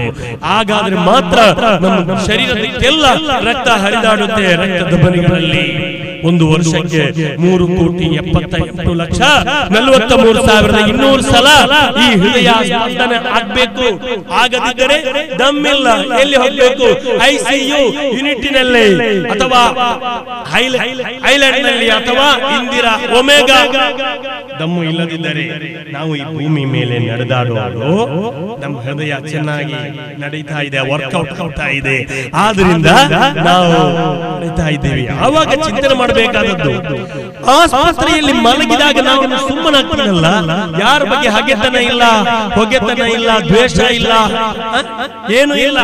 ಅದೇ ರೀತಿ ಯಾಕೆ ನಾವು ಚೆನ್ನಾಗಿ ಭೂಮಿ ಮೇಲೆ ನಡೆಯುವಾಗ ಸಾಧ್ಯವಾಗದು? ಅದಾಗಿದೆ ಚಿಂತನೆ ಮಾಡಬೇಕಾದದ್ದು. ಅದೇ ರೀತಿ ಚಿಂತನೆ ಮಾಡಿದರೆ ನೋಡಿ, ನಾವು ತಿಂದದ್ದು ಜೀರ್ಣ ಆಗಿ ವೇಸ್ಟ್ ಆದದ್ದೆಲ್ಲ ಸಮಯಕ್ಕೆ ಸರಿಯಾಗಿ ಹೋಗ್ತಾ ಇದ್ರೆ ನಾವು ನಮ್ಮಂತ ಜನರು ಬೇರೆ ಇಲ್ಲ, ನಮ್ಮಂತ ಜನರು ಬೇರೆ ಇಲ್ಲ. ಪವರ್ ಏನು, ನಮ್ಮ ಅಂತಸ್ತು ಏನು, ನಮ್ಮ ಸ್ವಾಭಿಮಾನ ಏನು, ನಮ್ಮ ಪವರ್ ಏನು, ದೊಡ್ಡ ಜನ, ಯಾರನ್ನು ಕೇರ್ ಮಾಡಿದ ಜನ. ಅದೇ ಸಮಯ ಒಂದು ಹೊತ್ತು ಅನ್ನ ತಿಂದದ್ದು ಜೀರ್ಣ ಆಗಿಲ್ಲ ಅಂದ್ರೆ ನನ್ನಿಂದ ಆಗಲ್ಲಪ್ಪ, ನಾನು ಬರಲ್ಲ, ನನ್ನ ಹೊಟ್ಟೆ ಸರಿ ಇಲ್ಲ, ಅಷ್ಟು ಮುಗೀತು. ಒಂದು ಹೊತ್ತು ತಿಂದದ್ದು ಅಜೀರ್ಣ ಆದ್ರೆ ಮನುಷ್ಯ ಮುಗೀತು ಅಲ್ಲಿಗೆ. ಅದೇ ಒಂದು ಬೆಳಗ್ಗೆ ಈ ವೇಸ್ಟ್ ಆದದ್ದು ಬಾಡಿ ವೇಸ್ಟ್ ಇದೆಯಲ್ಲ, ಅದು ಹೊರಗಡೆ ಹೋಗೋದಿಲ್ಲ ಅಂದ್ರೆ, ಬರೀ ಒಂದು ಅರ್ಧ ಲೋಟ ನೀರು ಹೊರಗಡೆ ಹೋಗದಿದ್ರೆ ಮುಗೀತು, ಡಯಾಲಿಸಿಸ್ಗೆ ಹೋಗಬೇಕು ಮತ್ತೆ ಆಸ್ಪತ್ರೆಗೆ. ಇಷ್ಟೆಲ್ಲ ನಾವು ಅರಿಯದೆ ನಮ್ಮ ದೇಹದಲ್ಲಿ ಆಗ್ತಾ ಇದೆ. ಚಲನವಲನಗಳು, ನಮ್ಮ ದೇಹದ ಪ್ರಕ್ರಿಯೆಗಳು, ಇದರ ಬಗ್ಗೆ ಕುರ್ಆನ್ ಏನನ್ನುತ್ತದೆ? ಸನುರೀಹಿಂ ಆಯಾತಿನಾ ಫಿಲ್ ಆಫಾಕ್, ಸನುರೀಹಿಂ ಆಯಾತಿನಾ ಫಿಲ್ ಆಫಾಕ್ ವಫೀ ಅನ್ಫುಸಿಹಿಂ ಹತ್ತಾ ಯತಬಯ್ಯನ ಲಹುಂ ಅನ್ನಹುಲ್ ಹಕ್. ದೇವನೊಬ್ಬನೇ, ಆತನೇ ಶಕ್ತಿ, ಆತನೇ ಶಕ್ತಿ, ಆತನೇ ನಿಜವಾದ ರುಜುವಾದ ಶಕ್ತಿ ಅನ್ನುವ ಸತ್ಯವನ್ನು ಅರಿತುಕೊಳ್ಳುವಂತಹ ವ್ಯವಸ್ಥೆ ನಮ್ಮ ದೇಹದಲ್ಲಿ ಇದೆ. ಹಾಗಿರುವಾಗ ಆ ಅಲ್ಲಾಹನನ್ನ ನಾವು ಚಿಂತನೆ ಮಾಡುವಾಗ, ಆ ಅಲ್ಲಾಹನ ಬಗ್ಗೆ ನಾವು ತಿಳಿದುಕೊಳ್ಳುವಾಗ ಮತ್ತೊಂದು ವಿಚಾರದ ದಾರಿ ನಮಗೆ ಬರ್ತಾ ಇದೆ. ಅದೇನೆಂದರೆ ಬೇರೆ ಏನೂ ಅಲ್ಲ, ಅಲ್ಲಾಹನ ಪ್ರವಾದಿ ಸಲ್ಲಲ್ಲಾಹು ಅಲೈಹಿ ವಸಲ್ಲಂ ಅವರು ಹೇಳಿದ್ದಾರೆ, ಸಿಲೋ ಬೈನಕುಂ ವ ಬೈನ ರಬ್ಬಿಕುಂ, ನಿಮ್ಮ ಅಲ್ಲಾಹನ ಜೊತೆ ಒಂದು ಸಂಪರ್ಕವನ್ನ ಇಟ್ಕೊಳ್ಳಿ. ಸಿಲೋ ಬೈನಕುಂ ವ ಬೈನ ರಬ್ಬಿಕುಂ, ಅನ್ನ ಕೊಟ್ಟ, ನೀರು ಕೊಟ್ಟ, ಬದುಕು ಕೊಟ್ಟ, ಬಾಳು ಕೊಟ್ಟ, ಆರೋಗ್ಯ ಕೊಟ್ಟ, ಎಲ್ಲವನ್ನೂ ಕೊಟ್ಟ ಜಗದೊಡೆಯನಾದ ಸರ್ವಶಕ್ತಿಯ ಆ ಅಲ್ಲಾಹನ ಅಥವಾ ಈಶ್ವರ ಅಂತ ಕರಿತೀವಿ, ಅಲ್ಲಾಹ್ ಅಂತ ಕರಿತೀವಿ. ಯಾವ ಹೆಸರಲ್ಲಿ ಕರೆದರೂ ಆ ಅಲ್ಲಾಹನ ಬಗ್ಗೆಯುಳ್ಳ ಆ ಸಂಪರ್ಕವನ್ನು ಸಾಧಿಸುವುದು ಹೇಗೆ, ಅದಾಗಿದೆ ತಿಳಿದುಕೊಳ್ಬೇಕಾದದ್ದು. ಈ ಮಹಾತ್ಮರು, ಈ ಮಹನೀಯರು ನಮ್ಗೆ ಕೊಟ್ಟಂತಹ ವಿಚಾರಗಳೇನು ಅಂತ ಚಿಂತನೆ ಮಾಡಿದರೆ ನಿಜವಾಗಿಯೂ ಇವತ್ತು ನಾವು ಮಾಡಬೇಕಾದಂತಹ ಅತ್ಯಂತ ಅನಿವಾರ್ಯವಾದ ವಿಚಾರ, ಅಲ್ಲಾಹನ ಬಗ್ಗೆ ನಾವು ತಿಳ್ಕೊಂಡ್ರೆ, ಮಹಾತ್ಮರ ಬಗ್ಗೆ ನಾವು ತಿಳಿದುಕೊಂಡ್ರೆ, ನಂತರ ನಾವು ತಿಳ್ಕೊಳ್ಬೇಕಾದದ್ದು ಯಾರನ್ನು? ಈ ಜನ ಸಮಾಜ, ಮನುಷ್ಯರನ್ನು ತಿಳ್ಕೊಳ್ಬೇಕಾಗಿದೆ. ನಾವು ನಮ್ಮ ನೆರೆಕೆರೆಯನ್ನು ಅಲ್ಲಾಹನ ಆ ಪ್ರವಾದಿ ಹೇಳಿದ ಒಂದು ಮಾತು, ಆ ಅಲ್ಲಾಹನ ಬಗ್ಗೆ ಇರುವ ಆ ಒಂದು ವಚನ ಕಲಿಮತು ತೌಹೀದ್, ಲಾ ಇಲಾಹ ಇಲ್ಲಲ್ಲಾಹ್, ದೇವನೊಬ್ಬನೇ ಅನ್ನುವ ಸತ್ಯ ವಿಚಾರ ಅದು ಪೂರ್ಣವಾಗಬೇಕಾದರೆ ಅಫ್ಲಲುಹಾ ಕೌಲು ಲಾ ಇಲಾಹ ಇಲ್ಲಲ್ಲಾಹ್, ಅತ್ಯಂತ ಉತ್ಕೃಷ್ಟ, ಉದಾತ್ತ, ಪರಮೋನ್ನತ, ಪವಿತ್ರ, ಪಾವನವಾದಂತಹ ಒಂದು ಸತ್ಯ ವಿಚಾರ ಲಾ ಇಲಾಹ ಇಲ್ಲಲ್ಲಾಹ್. ಜಿಸ್ನೇ ದಿಲೋಂ ಕೋ ಜಿಂದಗಿ ಆತಾ, ಈ ಹೃದಯವನ್ನ ಬೆಳಗಿಸುವ, ದುನಿಯಾ ಸೇ ರಕ್ಷನ್ ಕಿಯಾ ತಾ, ಈ ಜಗತ್ತನ್ನು ಬೆಳಗಿಸುವ, ಗುಲ್ಮತ್ ಕೋ ಸರ್ಮಂದ್ ಕಿಯಾ ತಾ, ಕತ್ತಲೆಗಳನ್ನ ಬಡಿದೋಡಿಸುವ ವಿಚಾರ. ಅದೇ ರೀತಿ ಈಮಾನ್ ಕೋ ತಾಬಂದ್ ಕಿಯಾ ತಾ, ವಿಶ್ವಾಸವನ್ನ ಈಮಾನನ್ನ ಬಲಪಡಿಸುವಂತಹ ಒಂದು ಕಾರ್ಯ ಅದ್ಯಾವುದು ಅಂತ ಹೇಳಿದರೆ ಲಾ ಇಲಾಹ ಇಲ್ಲಲ್ಲಾಹ್, ದೇವನೊಬ್ಬನೇ, ಆ ಪರಮ ಶಕ್ತಿಯ ಬಗ್ಗೆ, ಇನ್ನು ಆ ದೇವನ ಒಬ್ಬನೇ ಅನ್ನುವ ಆ ಸಾಕ್ಷ್ಯ ವಿಚಾರ ಅದು ಸರಿಯಾಗುವುದು ಎಲ್ಲಿ? ಇಮಾತತುಲ್ಲದ ಅನಿತರೇಕ. ಪ್ರವಾದಿಯವರು ಹೇಳಿದ ಮಾತು, ಆ ವಿಶ್ವಾಸ ವಿಚಾರ ಸರಿಯಾಗಬೇಕಾದರೆ ನೀನು ಯಾರಿಗೂ ದಾರಿಯಲ್ಲಿ ಅಡ್ಡ ಬರಬೇಡ, ಜನರ ದಾರಿಗೆ ನೀನು ಅಡ್ಡ ಬರಬಾರದೆನ್ನುವಂತಹ ಆ ಒಂದು ಉದಾತ್ತವಾದ ವಿಚಾರ. ಯಾರಿಗೂ ತೊಂದರೆ ಮಾಡಬೇಡ, ಎಲ್ಲಾ ತೊಂದರೆಗಳನ್ನು ನೀಗಿಸುವುದಾಗಿದೆ. ಜನರ ದಾರಿಯಲ್ಲಿರುವ ಎಡವಟ್ಟುಗಳನ್ನ, ತೊಂದರೆಗಳನ್ನ ನೀಗಿಸುವುದಾಗಿದೆ. ನಿಜವಾದ ರುಜುವಾದ ಮಾನವೀಯತೆಯ, ನಾಗರಿಕತೆಯ ಉದಾತ್ತವಾದ ಉತ್ಕೃಷ್ಟವಾದಂತಹ ದಾರಿ ಈಮಾನ್ ಅನ್ನುವುದಾಗಿದೆ. ಅದು ಪರಿಪೂರ್ಣವಾಗಬೇಕಾದರೆ ಆ ನನ್ನ ನೆರೆಯಲ್ಲಿರುವವನಿಗೆ ನಾನು ತೊಂದರೆ ಕೊಡೋದಾದರೆ, ಪ್ರವಾದಿಯವರ ಮಾತು, ಏ ಮನುಜ, ನೀನು ಮುಸಲ್ಮಾನ್ ಆಗ್ತೀಯ, ಹಾಗಾದ್ರೆ ಒಂದು ಕೆಲಸ ಮಾಡು, ನಿನ್ನ ನೆರೆಯಲ್ಲಿರುವ ಯಾರಿಗೂ ತೊಂದರೆ ಕೊಡಬೇಡ. ಒಂದು ವೇಳೆ ನಿನ್ನ ಬಗ್ಗೆ ನಿನ್ನ ನೆರೆಕರವ ಪ್ರಯೋಜನ ಇಲ್ಲ ಅಂತ ಹೇಳಿದರೆ ನೀನು ಒಬ್ಬ ನೈಜ ಮುಸಲ್ಮಾನ ಆಗಲ್ಲ. ಇದು ಪ್ರವಾದಿಯವರ ಮಾತು. ಆದ್ದರಿಂದ ತನ್ನ ಸಮಾಜವನ್ನು, ತನ್ನ ನೆರೆಕೆರೆಯನ್ನು ಪ್ರೀತಿಸುವ, ಗೌರವಿಸುವ ಆ ಒಂದು ಉದಾತ್ತವಾದ ಕಾರ್ಯ ಅದು ವಿಶ್ವಾಸದ ಭಾಗ, ಅದು ಆರಾಧನೆಯ ಭಾಗವಾಗುತ್ತೆ. ಅಲ್ ಖಲ್ಕು ಇಯಾಲುಲ್ಲಾಹ್, ಪ್ರವಾದಿಯವರ ಮಾತು, ಅಲ್ ಖಲ್ಕು ಇಯಾಲುಲ್ಲಾಹ್ ವಅಹಬ್ಬುಹುಮ್ ಇಲೈ. ಜನರೆಲ್ಲರೂ, ಮನುಜರೆಲ್ಲರೂ ಅಲ್ಲಾಹನ ಕುಟುಂಬವಾಗಿದೆ. ಆಯಂ ನಿಜ ಪರೋವೆ ಜನನಾಲಗು ಚೇತಸಂ ಉದಾರ ಚರತಾನಂದು ವಸುದೈವ ಕುಟುಂಬಕಂ. ಒಂದೇ ಕುಟುಂಬ. ಪವಿತ್ರ ಕುರ್ಆನ್ ಸಾರುವ ಸತ್ಯ. ಯಾ ಅಯ್ಯುಹನ್ನಾಸ್, ಓ ಮನುಜರೇ, ಇನ್ನಾ ಖಲಕ್ನಾಕುಂ ಮಿನ್ ذكرٍ وأنثى وجعلناكم شعوبا وقبائل لتعارفوا. ತಂದೆ ಒಂದೇ, ತಾಯಿ ಒಂದೇ, ಮನುಜರೆಲ್ಲರೂ ಒಂದೇ ಕುಟುಂಬ. ಕುಲ್ಲುಕುಂ ಮಿನ್ ಆದಮ್ ಆದಮು ಮಿನ್ ತುರಾಬ್ ಆದಮು ಮಿನ್ ತುರಾಬ್. ಆದಮನೋ ಮಣ್ಣಿನಿಂದ, ಆದಿಮಾನವನೋ ಮಣ್ಣಿನಿಂದ, ಆ ಮಣ್ಣಿನಿಂದ ಸೃಷ್ಟಿಸಲ್ಪಟ್ಟ ಮನುಜನಿಂದಲೇ ಜನರೆಲ್ಲ. ಆದ್ದರಿಂದ ನೀವೆಲ್ಲರೂ ಆದಮನಿಂದ, ನಿಮ್ಮೆಲ್ಲರ ತಂದೆ ಒಂದೇ ಅಂತ ಸಾರಿದ ಪ್ರವಾದಿಯವರ ಆ ಸಂದೇಶ ಇಲ್ಲಿ ಅರಿತುಕೊಳ್ಳಬೇಕಾದ ವಿಚಾರ. ಒಂದೇ ಕುಟುಂಬ, ಅಲ್ಲಾಹನ ಕುಟುಂಬ. ಇನ್ನು ಈ ಕುಟುಂಬದಲ್ಲಿ ಅತ್ಯಂತ ಇಷ್ಟ ಅಲ್ಲಾಹ್. ನಾವು ಏನು ಉರುಸ್ ಮಾಡ್ತೀವಿ, ಆರಾಧನೆ, ಜಪ ತಪ ಮಾಡ್ತೀವಿ, ಅಥವಾ ಇನ್ನೇನು ಬೇರೆ ಯಾವುದೇ ಧರ್ಮ ಕಾರ್ಯಗಳು ಮಾಡಿದ್ರು, ಯಾತಕ್ಕಾಗಿ? ಅಲ್ಲಾಹನ ನಾವು ನಂಬಿದ ಶಕ್ತಿಯನ್ನು ಒಳಿಸಿಕೊಳ್ಳುವುದಕ್ಕೋಸ್ಕರ. ನಮಗೆ ಒಳಿತು ಹರಿದು ಬರಬೇಕು, ನಮಗೆ ಪುಣ್ಯ ಸಿಗಬೇಕು, ಆ ಕಾರ್ಯಕ್ಕಾಗಿ ಅಲ್ಲವೇ? ಹಾಗಾದರೆ ಪ್ರವಾದಿಯವರ ಮಾತು, ಅಹಬ್ಬುಹುಮ್ ಇಲೈ, ಅಲ್ಲಾಹನಿಗೆ ಇಷ್ಟವಾಗಿರುವ ವ್ಯಕ್ತಿ ಯಾರು? ಯಾರು ಯಾರು ಅಂದ್ರೆ ಅಂಫಹುಮ್ ಲಿಇಬಾದಿ. ಈ ಜನರಿಗೆ ಯಾರು ಹೆಚ್ಚು ಉಪಕಾರ ಮಾಡುತ್ತಾರೋ ಅವರಾಗಿದ್ದಾರೆ. ನಾವು ಅರಿತುಕೊಳ್ಳಬೇಕಾದ ದೊಡ್ಡ ವಿಚಾರ. ಜನರಿಗೆ ನಾವು ಉಪಕಾರ ಮಾಡಬೇಕು. ಪರೋಪಕಾರಾರ್ಥಮಿದಂ ಶರೀರಂ.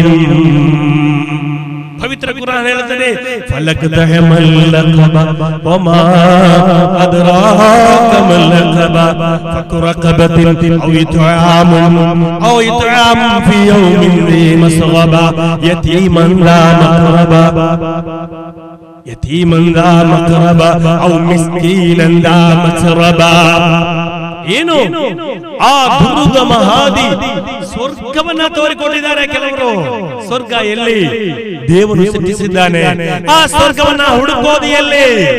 ಇದು ಪ್ರಶ್ನೆ. ದೇವ ಅಲ್ಲಾಹನು ಸ್ವರ್ಗ ಸೃಷ್ಟಿಸಿದ್ದಾನೆ. ಹಾಗಾದರೆ ಆ ಸ್ವರ್ಗವನ್ನ ಹುಡುಕೋದು ಎಲ್ಲಿ? ಕೈಲಾಸದಲ್ಲಿ ಅಲ್ಲ, ಮತ್ತೆ ಜನರ ಮಧ್ಯೆ. ಇಬಾದತ್ ಸೇ इबादत से खुदा, इबादत से जन्नत मिलता है, मगर मगर खिदमत से खुदा मिलता है. ಆರಾಧನೆಯಿಂದ ಸ್ವರ್ಗ ಸಿಗಬಹುದು, ಆದರೆ ಆ ದೇವನು ಬೇಡವೇ, ಅಲ್ಲಾಹನು ಬೇಡವೇ? ಅಲ್ಲಾಹನು ಸಿಗೋದು ಖಿದ್ಮತ್ ಸೇ, ಜನ ಸೇವೆಯಿಂದ. ಅದಕ್ಕಾಗಿ ಸಾಹಿತಿ ಮಹನೀಯರು ಮಹಾನುಭಾವರು ಹೇಳಿದ ಮಾತು, ಹುಲ್ಲಾಗು ಬೆಟ್ಟದಡಿ ಮನೆಗೆ ಮಲ್ಲಿಗೆಯ, ಹುಲ್ಲಾಗು ಬೆಟ್ಟದಡಿ ಹಸಿರಾಗು ಕೆಡುಕಾಗಬೇಡ, ಎಲ್ರಿಗೂ ಹಸಿರಾಗು ಮನೆಗೆ ಮಲ್ಲಿಗೆಯಾಗು. ಮನೆಯಲ್ಲಿ ಸುವಾಸನೆ ತರಲಿ. ಒಂದು ಊದುಬತ್ತಿ ಹಚ್ಚಿದರೆ ಮನೆ ತುಂಬಾ ಸುವಾಸನೆ. ಮನುಜ, ಹೃದಯವಿರುವ ಮನುಜ, ನಿನ್ನಿಂದ ಮನೆ ಎಷ್ಟು ಸುವಾಸನೆ ಆಗ್ತಾ ಇದೆ. ಪ್ರವಾದಿಯವರು ಹೇಳಿದರು, ಜನರಿಗೆ ಮಾತ್ರ ಉಪಕಾರ ಮಾಡಿದ್ರೆ ಸಾಲದು, ನಿನ್ ಮನೆಯಲ್ಲಿ ನೀನು ಉತ್ತಮನಾಗಬೇಕು. ಖಿಯಾರುಕುಂ ಖಿಯಾರುಕುಂ, ನಿಮ್ಮಲ್ಲಿ ಉತ್ತಮನು ಯಾರು? ನಿಮ್ಮಲ್ಲಿ ಉತ್ತಮನು ನಿಮ್ಮ ಮನೆಯಲ್ಲಿ ನಿಮ್ಮ ಮಡದಿ ಮಕ್ಕಳೊಂದಿಗೆ ಸ್ನೇಹಮಯವಾಗಿ ವರ್ತಿಸುವವನೇ ಅತ್ಯುತ್ತಮನು ಅಂತ ಹೇಳಿದ ಪ್ರವಾದಿಯವರ ಮಾತು. ಹಾಗಾದ್ರೆ ನಾವು ಮಗು ಹೊಟ್ಟೆ ನೋವಿನಿಂದ ಅಳ್ತಾ ಇದೆ, ಆವಾಗ ಫೋನ್ ಬರುತ್ತೆ, ಮಡದಿಯ ಫೋನು ರಿಂಗಣಿಸುವಾಗಲೇ ಕೋಪದಿಂದ ಇವಳು ಯಾಕೆ ಫೋನ್ ಮಾಡ್ತಾಳೆ, ರೇಗಾಡ್ತಾನೆ, ಹುಚ್ಚಾಟ ಆಡ್ತಾನೆ, ಎಳೆದು ಬಿಡ್ತಾನೆ, ಬೇಡ ನಿನ್ನ ಫೋನು ಅಂತ. ಒಂದು 5 ನಿಮಿಷ ಮುಗಿದ ಮೇಲೆ ಆದ್ಮೇಲೆ ಇನ್ನೊಂದು ಫೋನ್ ಬರುತ್ತೆ, ಅದು ಮಿಸ್ಸಿಂಗ್ ಬೇರೆ ಕಡೆಯಿಂದ. ಆವಾಗ ಎಷ್ಟೊಂದು ನಾಜೂಕು, ಎಷ್ಟೊಂದು ಮಮತೆ, ಎಷ್ಟೊಂದು ಉಲ್ಲಾಸ, ಮುಖದಲ್ಲಿ ಎಷ್ಟೊಂದು ಸಂತೋಷ. ಕಾರಣ ಯಾಕೆ? ಅದು ಬೇರೆ ಯಾರಿಗೂ ಗೊತ್ತಿಲ್ಲ, ಮಡದಿಗೂ ಗೊತ್ತಿಲ್ಲ, ಅದೇ ಮಕ್ಕಳಿಗೂ ಗೊತ್ತಿಲ್ಲ. ಈ ಸಂಪರ್ಕ ಅನ್ಯ ಸಂಪರ್ಕ, ಅನ್ಯ ಮಹಿಳೆಯ ಅಥವಾ ಬೇರೆಯವರ ಸಂಪರ್ಕದ ಒಂದು ಫೋನ್ ಬಂದಾಗ ಅಲ್ಲವಾ ನಿಜವಲ್ಲವೇ? ನಮ್ಮ ಮನೆ ಮಡದಿ ನಮಗಾಗಿ ಕಾಯುವ, ನಮಗಾಗಿ ಪ್ರಾಣ ಬಿಡುವ, ನಮ್ಮ ಮಕ್ಕಳಿಗಾಗಿ ಬದುಕುವ ನಮ್ಮ ಮಡದಿಯರ ಫೋನ್ ಬಂದಾಗ ಅಷ್ಟೊಂದು ಇಷ್ಟ ನಮಗೆ ಆಗೋದಿಲ್ಲ. ಇಲ್ಲಿ ನಾವು ತಿಳಿದುಕೊಳ್ಳಬೇಕಾದ ವಿಚಾರ, ನಮ್ಮ ಹೃದಯದಲ್ಲಿ ಏನ್ ಬೇಕು ಅದನ್ನ ಇಟ್ಕೊಂಡಿಲ್ಲ, ಅದನ್ನ ಬಿಟ್ಬಿಡ್ತೇವೆ. ನಮ್ಮ ತಲೆಯಲ್ಲಿ ಏನನ್ನ ನಾವು ಇಟ್ಕೊಳ್ಬೇಕು ಅದನ್ನ ಬಿಟ್ಬಿಟ್ಟು ಹೊರಗಿರುವುದನ್ನ ತಲೆಯಲ್ಲಿ ಹಚ್ಕೊಳ್ತೀವಿ.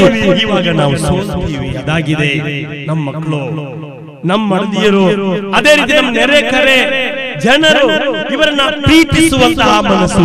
ಅದಾಗಿದೆ ಈಮಾನ್, ಅದಾಗಿದೆ ಇಸ್ಲಾಂ. ಪ್ರವಾದಿಯವರ ಆ ಮಾತು ಅಷ್ಟು ಸುಂದರವಾಗಿದೆ. ಇದು ಇಷ್ಟೇ ಮಹತ್ವವಿರುವಂತಹ ವಿಚಾರಗಳು. ಎಲ್ಲಾ ಧರ್ಮಗಳು ಅದನ್ನು ಸಾರಿದೆ. ಧರ್ಮಗಳೆಂದರೆ ಪ್ರಭವಾರ್ಥಾಯ ಭೂತಾನಾಂ ಧರ್ಮಂ ಪ್ರವಚನಂ ಕೃತಂ ಯಃ ಸಾತ್ವವ ಸಂಯುಕ್ತ ಸಧರ್ಮ ಇತಿ ನಿಶ್ಚಯ. ಅದಾಗಿದೆ ಸತ್ಯವಾದ ವಿಚಾರ. ಧರ್ಮಗಳ ಬಗ್ಗೆ ವಿವರಿಸಲಿಲ್ಲವೇ? ಧರ್ಮಗಳೆಂದರೆ ಪರಸ್ಪರ ಒಳಿತನ್ನ ಬಯಸುವುದಾಗಿದೆ. ಅದೇ ರೀತಿ ಚಿಂತನೆ ಮಾಡಿದಾಗ ಓಂ ಸಹನಾ ವವದು ಸಹನೌ ಭುವತ್ತು ಸಹ ವೀರ್ಯಂ ಕರವಾವೆ ತೇಜಸ್ವಿನವತೀತಮಸ್ತು ಮಾ ವಿದ್ವಿಷಾವಹಿ ಮಾ ವಿದ್ವಿಷಾವಹಿ. ಒಂದಾಗಿ ಬಾಳುವ, ಒಂದಾಗಿ ತಿನ್ನುವ, ಒಂದಾಗಿ ಕೂಡಿ ಬಾಳುವ, ಪರಸ್ಪರ ದ್ವೇಷ ಬೇಡ ಅನ್ನುವ ಆ ಉಪನಿಷತ್ತಿನ ಆ ಮಾತು ಇಲ್ಲಿ ಯಾವುದೇ ಸತ್ಯ ವಿಚಾರಗಳಲ್ಲಿ ಎಡವಟ್ಟುವುದಿಲ್ಲ. ಎಲ್ಲ ಆಚರಿಸಿದ, ಮೇಳೈಸಿದ, ಉದಾತ್ತವಾದ, ಉತ್ಕೃಷ್ಟವಾದಂತಹ, ನಿಜವಾದಂತಹ ಸಂಗತಿಗಳೆಲ್ಲವೂ ನಿಜವಾಗಿದೆ, ಅರಿತುಕೊಳ್ಬೇಕಾಗಿದೆ. ವಿಶೇಷವಾಗಿ ಈ ಭಾರತ ಖಂಡದಲ್ಲಿ, ಈ ಭಾರತದಲ್ಲಿ ಮಾನವೀಯತೆಯ ಪವಿತ್ರವಾದ ದರ್ಶನಗಳನ್ನು ಕಾಣಲು ಸಾಧ್ಯ. ಆ ಕಾರಣಕ್ಕಾಗಿ ಅರವಿಂದರು ಹೇಳಿದ ಮಾತು, India is only existed for humanity. ಮಾನವೀಯತೆಗಾಗಿ ಈ ದೇಶ ಇದೆ, ಈ ಮಣ್ಣು ಇದೆ ಅನ್ನುವ ಸತ್ಯ ವಿಚಾರ ಇಲ್ಲಿ ನಾವು ಮನವರಿಕೆ ಮಾಡಬೇಕಾಗಿದೆ. ಇದರ ಕಾರಣಗಳನ್ನ ಹುಡುಕ ಹೊರಟಾಗ ಇದೇ ರೀತಿ ಮೌಲಾನಾ ಹಜರತ್ ಮೌಲಾನಾ ಇಲ್ಲಿ ಜನರಿಗೆ ಮಾರ್ಗದರ್ಶನವನ್ನ, ಆತ್ಮೀಯ ಚೈತನ್ಯವನ್ನ ತುಂಬಿಕೊಂಡಾಗ ಇದೇ ರೀತಿಯಲ್ಲಿ ದೆಹಲಿಗೆ ಹೋದರೆ ಅಲ್ಲಿ ಇದೆ ಹಜರತ್ ನಿಜಾಮುದ್ದೀನ್ ಅನ್ನುವಂತಹ ಒಂದು ಪ್ರದೇಶ ಇದೆ. ಅಲ್ಲಿ ಎಲ್ಲಾ ಭಾರತೀಯರು ಗೌರವಿಸುವ, ಎಲ್ಲಾ ಭಾರತೀಯರು ಪ್ರೀತಿಸುವ ನಿಜಾಮುದ್ದೀನ್ ದರ್ಗಾ ಅದು ಈ ಭಾರತದ ಮಣ್ಣಿನಲ್ಲಿ. ಅದೇ ರೀತಿ ಆ ನಿಜಾಮುದ್ದೀನ್ಗೆ ಹೋಗುವ ರೈಲು ಇದೆ.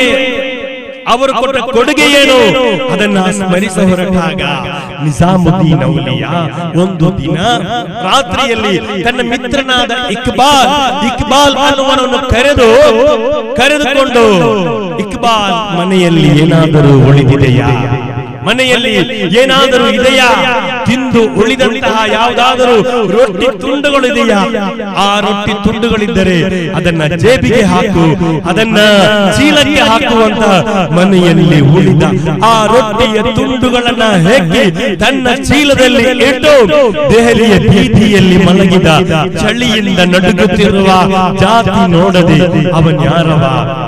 ಇವನ್ಯಾರವ ಎನಿಸದಿರಯ್ಯ, ಇವನಮ್ಮವನೆಂದೆನಿಸಯ್ಯ.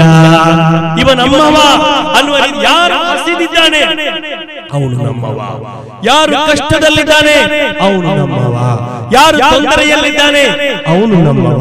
ಈ ಭಾವನೆ ನಾವು ಯಾವಾಗ ನಮ್ಮ ಹೃದಯದಲ್ಲಿ ಮೂಡಿಸುತ್ತೇವೆಯೋ, ರೂಢವಾಗಿಸುತ್ತೇವೆಯೋ, ಅದಾಗಿದೆ ಧರ್ಮಗಳೆಡೆಗೆ, ಮಹಾತ್ಮರು ಸಾಗಿದ ದಾರಿಯೆಡೆಗೆ ಸಾಗುವಂತಹ ಒಂದು ಮಹನೀಯವಾದ ರುಜುವಾದ ದಾರಿ.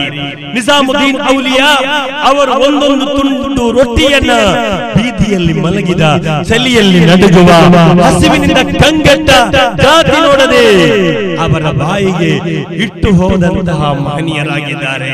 ಜಾತಿ ಕೇಳಲಿಲ್ಲ, ನೀನು ಮುಸಲ್ಮಾನನೋ, ನೀನು ಹಿಂದುವೋ, ನೀನು ಕ್ರೈಸ್ತನೋ, ನೀನು ಯಾರೇ ಆಗಿರೋ, ನೀನು ಹಸಿದವನು, ಅನ್ನ ರೊಟ್ಟಿ ತಿನ್ನೋ, ಇದಾಗಿದೆ ಧರ್ಮದ ಮೂಲ.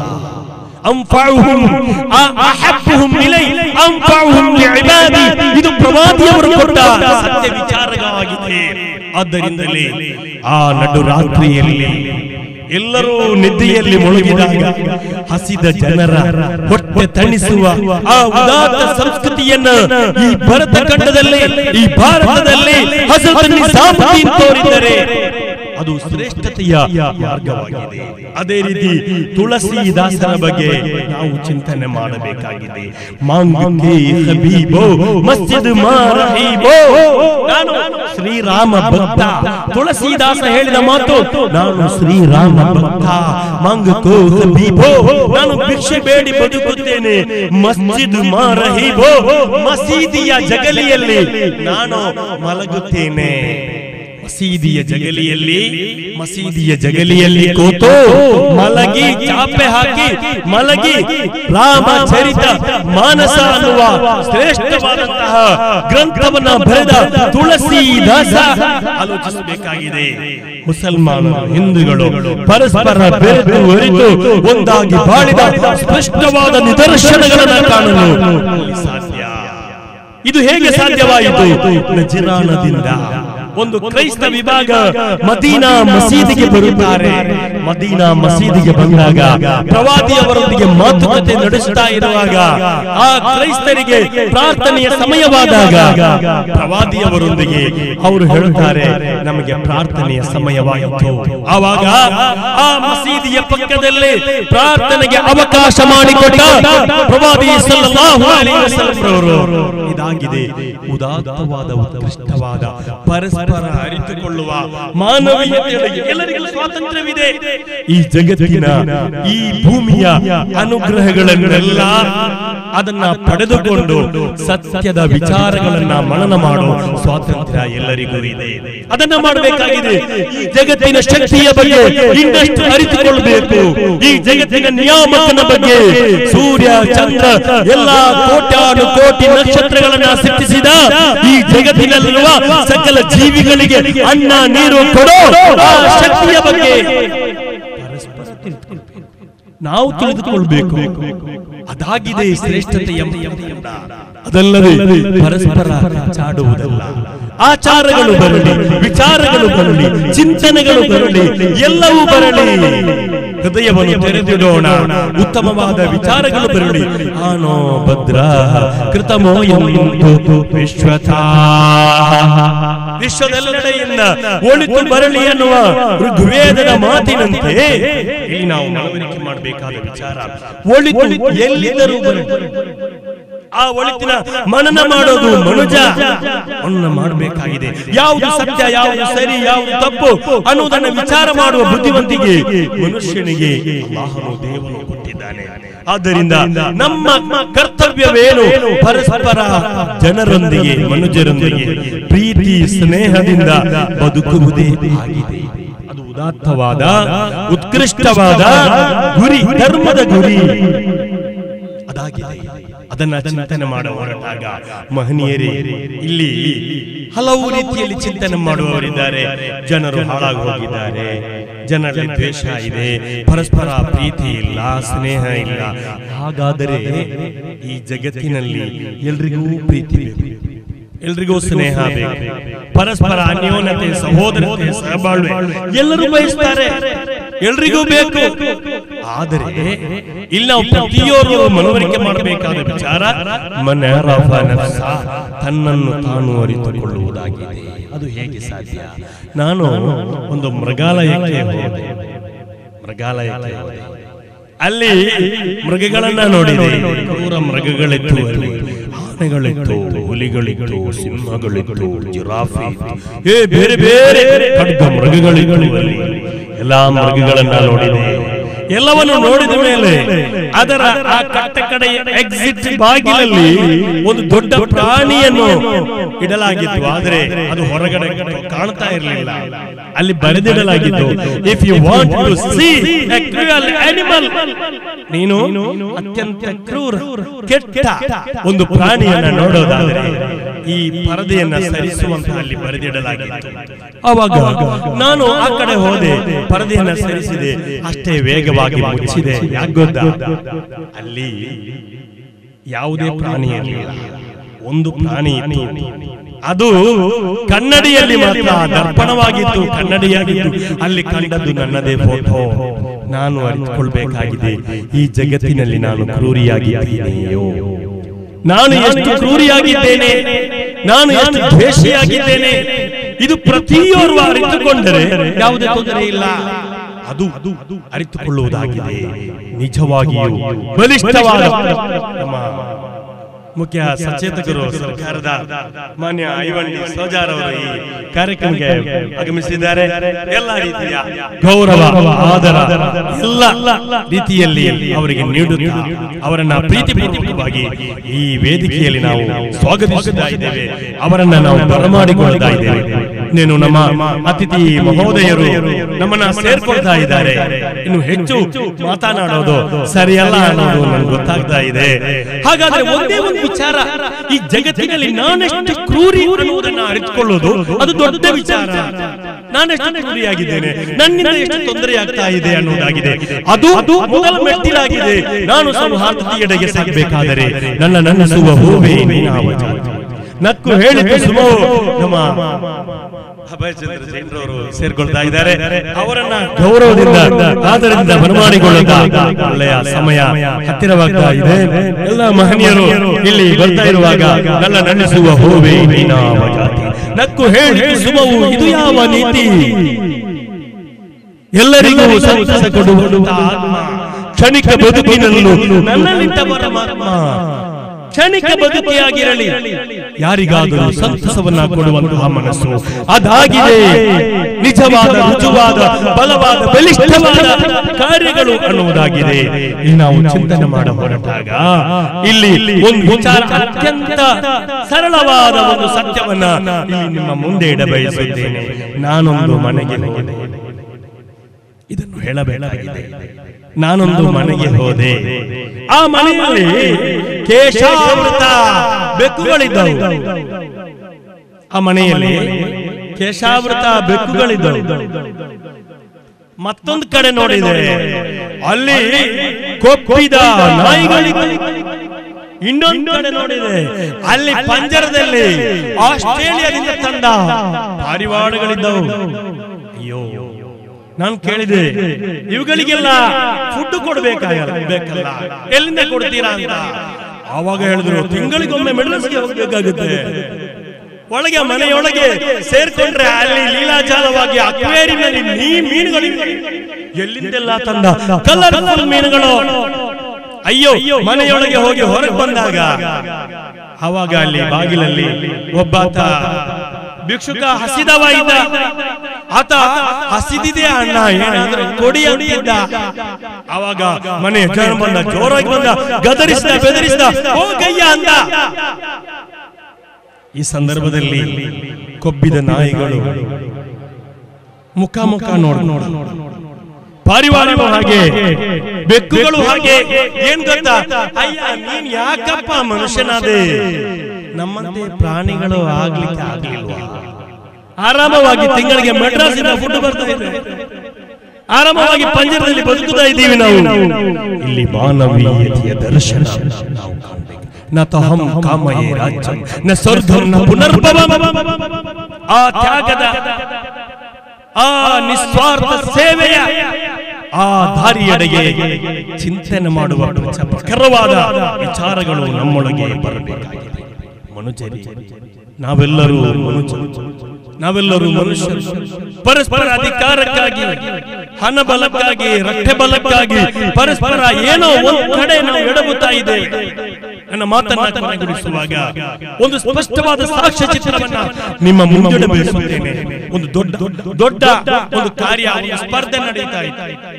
ಎಲ್ಲರ ಕೈಯಲ್ಲಿ ಬಲೂನು ಕೊಟ್ಟಿದ್ದರು, ಅದನ್ನ ಊದಿ ಅದರಲ್ಲಿ ಗಾಳಿ ತುಂಬಿ ಕೈಯಲ್ಲಿ ಹಿಡಿದಿದ್ದರು. ಆವಾಗ ಮತ್ತೊಂದು ಟೂತ್ ಪಿಕ್ ಅನ್ನ ಎಲ್ಲರ ಕೈಗೆ ಕೊಡಲಾಯಿತು.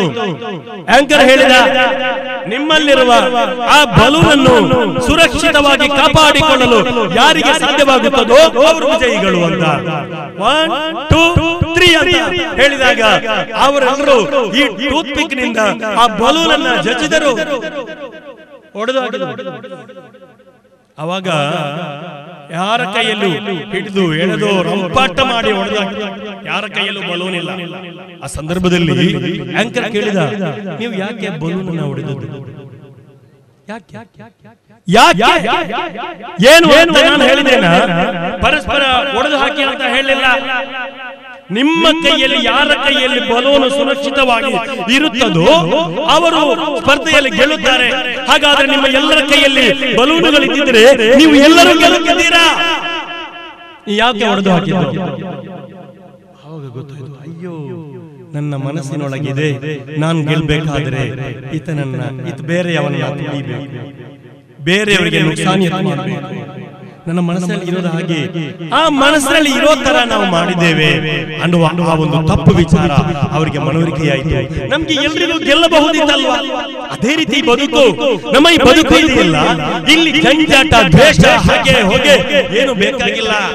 ನಾವು ಪರಸ್ಪರ ಪ್ರೀತಿಯಿಂದ ಇದ್ರೆ ನಮ್ಗೆಲ್ರಿಗೂ ಗೆಲ್ಲಲಿಕ್ಕಾಗುತ್ತೆ, ಸುಂದರವಾಗಿ ಬಾಳಲು ಸಾಧ್ಯವಾಗುತ್ತೆ.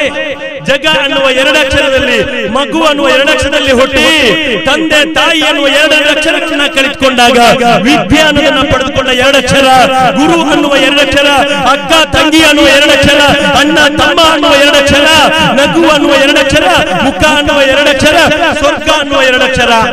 ಎಷ್ಟು ಸುಲಭವಾಗಿದೆ! 2 ಅಕ್ಷರಗಳಲ್ಲಿ ಬದುಕಿನ ಬಾಳಿನ ಪಯಣದೆಡೆಗೆ ಸಾಗುವ ಪ್ರಯತ್ನ ನಾವು ಮಾಡಬೇಕಾಗಿದೆ. ಆದ್ದರಿಂದ ನಮ್ಮ ಈ ಮಹನೀಯ ವೇದಿಕೆಗೆ, ನಮ್ಮ ಮಹನೀಯ ವೇದಿಕೆಗೆ ತಗಳರವರು ಆಗಮಿಸ್ತಾ ಇದ್ದಾರೆ. ಹಿರಿಯ ಮಹನೀಯರು, ನಮ್ಮ ನೇತಾರರು, ರಾಜಕೀಯ ನೇತಾರರು, ಮುಖ್ಯ ಸರ್ಕಾರದ ಸಚೇತಕರು, ಅದರಲ್ಲಿ ನಮ್ಮ ಮಾಜಿ ಸಚಿವರು ಚಂದ್ರ ಜೈನ್, ಇವರಿಗೆ ಈ ನಾಡಿಗೆ ಉತ್ತಮವಾದ ಉದಾತ್ತವಾದ ಸಂದೇಶಗಳನ್ನ ನೀಡಿ, ಅದೇ ರೀತಿ ಉತ್ತಮವಾದ ಸೇವೆಯನ್ನ ನೀಡಿ ಜನಾನುರಾಗಿಯಾಗಿ ನಮ್ಮೊಂದಿಗೆ ಸೇರ್ಕೊಂಡಿರುವಂತಹ ಮಹನೀಯರಿದ್ದಾರೆ. ಅದೇ ರೀತಿ ತಂಗಳರವರು ಈಗ ತಾನೇ ಆಗಮಿಸ್ತಾ ಇದ್ದಾರೆ. ಅವರ ದುವಾ ಆಶೀರ್ವಚನ ಇದೆ. ಅದರೊಟ್ಟಿಗೆ ನನ್ನ ಈ ಮಾತನ್ನ ಕೊನೆಗೊಳಿಸುವ ಪ್ರಯತ್ನ ನಾನು ಮಾಡ್ತಾ ಇದ್ದೇನೆ. ಅದರೊಟ್ಟಿಗೆ ನಿಮ್ಮೆಲ್ಲರ ಆ ಪ್ರೀತಿ ವಿಶ್ವಾಸ ಸದಾ ಕಾಲ ನೆಲೆಯಾಗಲಿ. ಪರಸ್ಪರ ಪ್ರೀತಿಸೋಣ. ಅದೇ ಗಂಜಿಗೆ ಬದಲು ಗಾಂಜಾ ಬೇಡ, ಗಾಂಜಕ್ಕೆ ಬದಲಾಗಿ ಗಂಜಿ ಕೊಡೋಣ. ನೀರಿಗೆ ಬದಲಾಗಿ ಬೀರು ಬೇಡ, ಬೀರಿಗೆ ಬದಲಾಗಿ ನೀರು ಕೊಡೋಣ. ಅದೇ ರೀತಿ ಪ್ರೀತಿ ಬೇಡ, ಪ್ರೀತಿಗೆ ಬದಲಾಗಿ ಪ್ರೀತಿಯನ್ನ ಕೊಡೋಣ. ಅದಾಗಿದೆ ಆ ದೇವರನ್ನ ಒಲಿಸುವ ಕಾರ್ಯ. ಇಷ್ಟು ಹೇಳಿ ನನ್ನ ಮಾತಿಗೆ ನಾನು ವಿರಾಮ ಬಯಸುತ್ತೇನೆ. ವಾಹಿರ್ ದವಾನ ಅನಿಲ್ ಹಮ್ದುಲಿಲ್ಲಾಹಿ ರಬ್ಬಿಲ್ ಆಲಮೀನ್. ಜೈ ಭಾರತ್, ಜೈ ಕರ್ನಾಟಕ.